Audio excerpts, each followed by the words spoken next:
walked in, there was nobody at the reception desk, and we said, "We're here.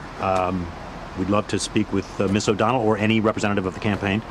And they said, "Well, hang on just a second." And then over came a third gentleman who was less happy to see us. Oh.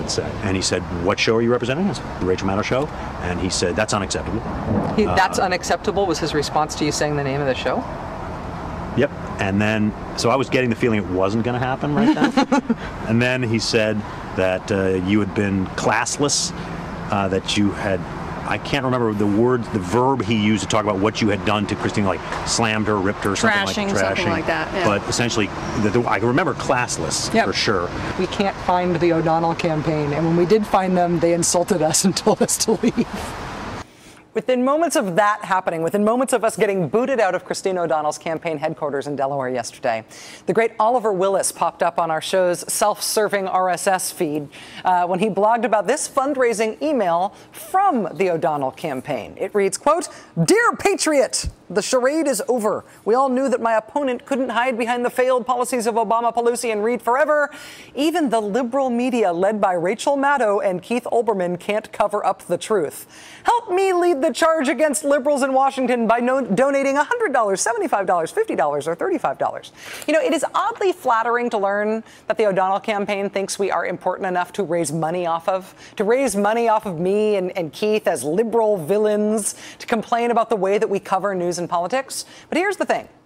If you are unhappy with our coverage of you, Ms. O'Donnell, if you think that we intentionally cover up the truth, as you said in your fundraising letter, I can assure you that our reporting on you would be so much better informed if you were actually in it. If you would actually talk to us instead of having your staffers call us names and getting some angry man to yell, "Get off my lawn" at us just because we asked for an interview. We know you are very busy. We would have been happy just to talk with anybody from your campaign. We would like to get your side of things. We would love to improve our coverage of you by adding your campaign's perspective on the race to our coverage, and you won't let that happen. And now you are complaining to your supporters that you don't like the result. For those of us who work here at MSNBC, one of the most surreal things about this particular election year has been conservative politicians' efforts to make MSNBC part of the elections. Republican politician or conservative activist X complains that they're not represented in our coverage and then refuses to be represented in our coverage, claiming that we're afraid to bring you their point of view and then refusing to share their point of view with us. You might remember earlier this year when Republican Senator Scott Brown of Massachusetts did this. Scott Brown sent out a fundraising email to all of his supporters complaining about me. Rachel Maddow has a nightly platform to push her far-left agenda. What about you? Would you, Scott Brown, like to push your whatever agenda on my nightly platform? Because you are very much invited to do so. You don't like what I'm doing with my nightly platform? Please, sir, help me change it. Participate in it. Be on the show. Every time we've asked Scott Brown to come on the show, he has said no. You know, and that's his prerogative. Complain, about you not being here all you want, or refuse our invitations to be here, but you can't simultaneously complain about not being here and also refuse our invitations to be here. You can't. I mean, you are, of course, but it's craven and it's pathetic. Come on. Remember this scary ad from Liz Cheney's new conservative group, Keep America Safe? What are they so afraid of? Why don't they want to talk substance? Why are they panicked? Why don't they want to debate the issues? Ms. Cheney, you could totally run that ad if we here at MSNBC actually were afraid to debate you. But when we ask you to come on and debate over and over and over again, and you're the one who says no, then you can't complain that we're afraid to debate. There's also the phenomenon this year of Republicans using either my name or the name of somebody else here at this network to raise money.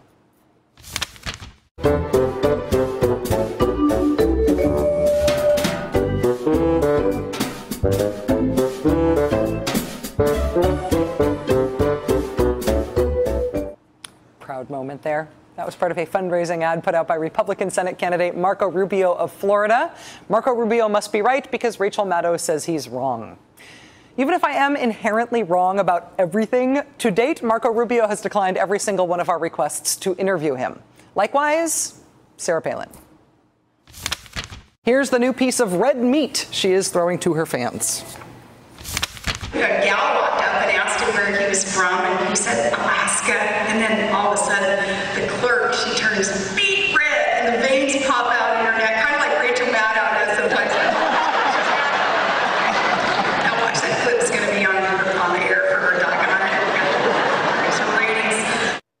For all the things I thought might change in my life when I got a job in TV, I did not foresee becoming a stump speech applause line for politicians who won't agree to do interviews with me.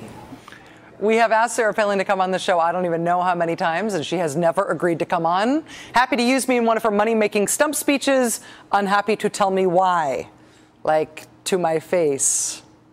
It has been a weird year for those of us here at MSNBC as conservatives have tried to run against us instead of running against their actual opponents. But here's the deal. We have big egos, those of us in this TV business. We all love seeing our faces caricatured in political ads and getting mentioned in speeches. We love seeing our names in black and white in these fundraising emails. But you cannot simultaneously complain that you are not being allowed access to the liberal media juggernaut that is MSNBC's primetime airwaves, and then refuse to come on when we offer you access.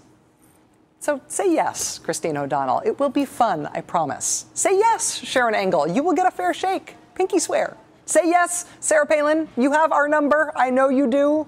Ken Buck, come by anytime. Joe Miller, I would love to talk to you. Liz Cheney, doors always open. To anybody in your family, actually. Any Cheney, anytime. It will be fair. It will be fun. And then, you can brag about not being afraid to actually talk to the liberals that you complain about as a means of raising money. Come on, you guys. Come on, come on, come on, come on, come on, come on.